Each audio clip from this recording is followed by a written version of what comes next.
Welcome back to Great Day Washington. Achieving work-life balance can be difficult, and for mothers in the workforce, it can be especially challenging. Thankfully, the work-life balance expert and author, Carol Enneking, is here with some tips to help us out. Welcome. Thank you so much for being here. Thanks for having me. Yes, I know you're a mother. I'm a mother of three, so I know what you mean about trying to find that work-life balance. You say there's a female equilibrium problem. What is that? Talk us through that. Well, I think we have more choices than we've ever had at any point in history.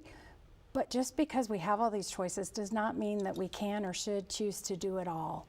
And I think we have a really hard time making choices and deciding what to let go of. Interesting, because you say this is a problem of our own making. Is that what you mean by that?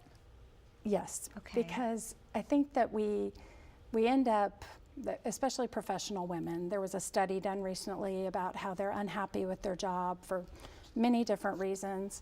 But the same qualities that help us be great professionally and in any aspect of our lives can also lead us to exhaustion.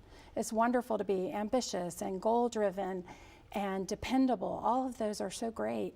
But when you give that to everything, you don't have any margin left, and it can really take its toll. Yeah, or something suffers. Yes. You can't do it all. Something does suffer. Yeah, you might look like it on the outside, but something's suffering. You just can't do it all. And I've lived it, so I speak from experience because I was that person trying to do it all, and my health suffered, and a lot of other things suffered. Is that what led you to write a book? It did, yes. I knew that I had found a way to balance things, and I think that's the interesting misnomer about work-life balance, because the minute you think things are balanced, things change and you've got to rebalance. So it's that resilience and agility to make the adjustments when needed that really helps you keep your sanity, quite frankly. And that's what I got really good at doing.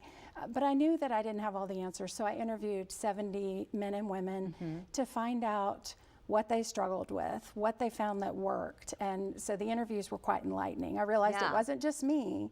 And even though I talked to men and women, and this is not just a woman problem, the way women respond is different than the way men respond. And I think that's a lot of the reason that we end up feeling stressed out and exhausted and unhappy at work, as the study was showing us for 6 years running.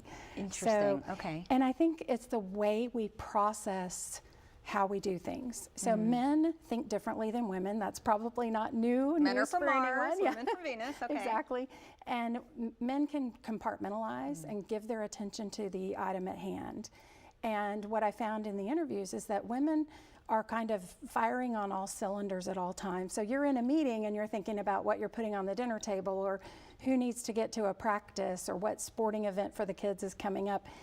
Even if you're not a mother, you have a lot of those same responsibilities.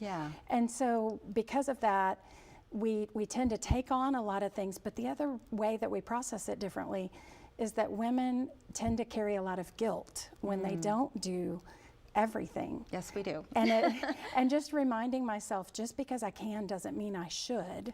Has been huge, because sometimes you've got to learn what to say no to, so you can be great at the things that you really want to do and that feed your soul. Got it. This is such a great topic. I hope that people read your book and learn more. Thank you so much for being here. Yes, thank you for having me. Of course. For more, go to carolenneking.com.